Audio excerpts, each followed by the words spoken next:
Good morning. Okay, so as you're going through today's lesson, I want us to be really thinking about how we multiply a number by 10, because we've had lots and lots of practice of multiplying whole numbers by 10 and dividing them by 10, but today you're going to really focus on how does that help us when we multiply.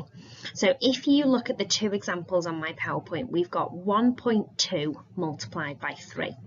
So first of all, I want you at home, and if you've got somebody with you, that's great, to have your place value chart drawn out, because you're going to need this lots and lots. So you've got the hundreds, tens and ones column, then you've got your decimal point, and then your tenths and your hundredths column.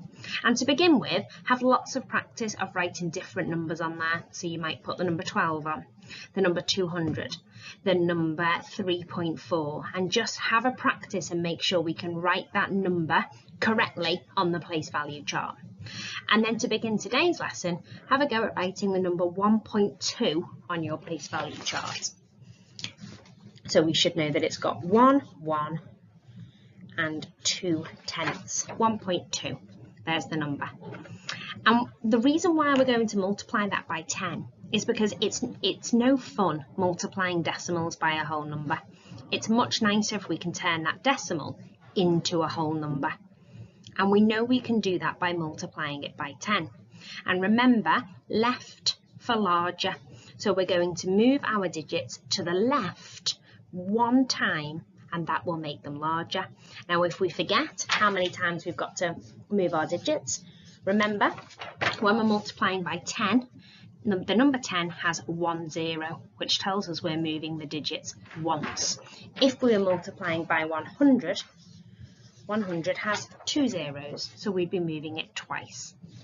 So we've got 1.2, and we're going to move each of those digits one place to the left. So our 1 becomes 1 10, and our 2 tenths becomes 2 ones. Have lots and lots of practice of moving your decimal number one place to the left, because each time you're reminding yourself how to multiply that number by 10.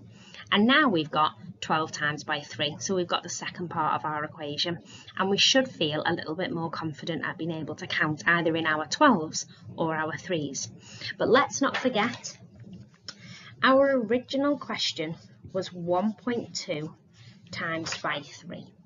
We made it easier for ourselves by making that 1.2 10 times bigger, and we gave ourselves a new equation, which was 12 times by 3.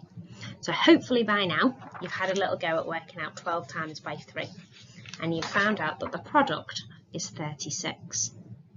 Now, the little bit that we have to remember, and this is a bit of new learning for today, if we multiplied our multiplicand, the first number, by 10 at the beginning to get 12, we've got to divide our product, the answer, by 10 at the end. So we get to go back to our place value chart, but this time we're going to put our new answer on. So we're going to put 36 down. So I've got 36.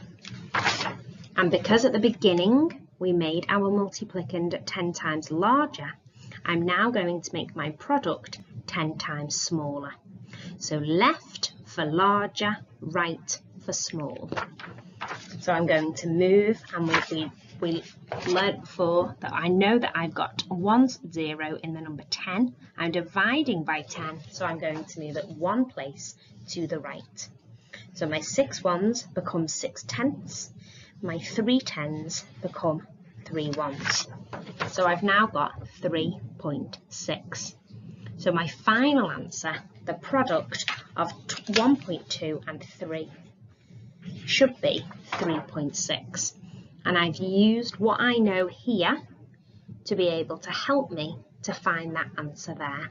Lots and lots of practice doing that, and then have a little go at your independent activity, which goes through the same types of questions, multiplying and then dividing by 10. Good luck.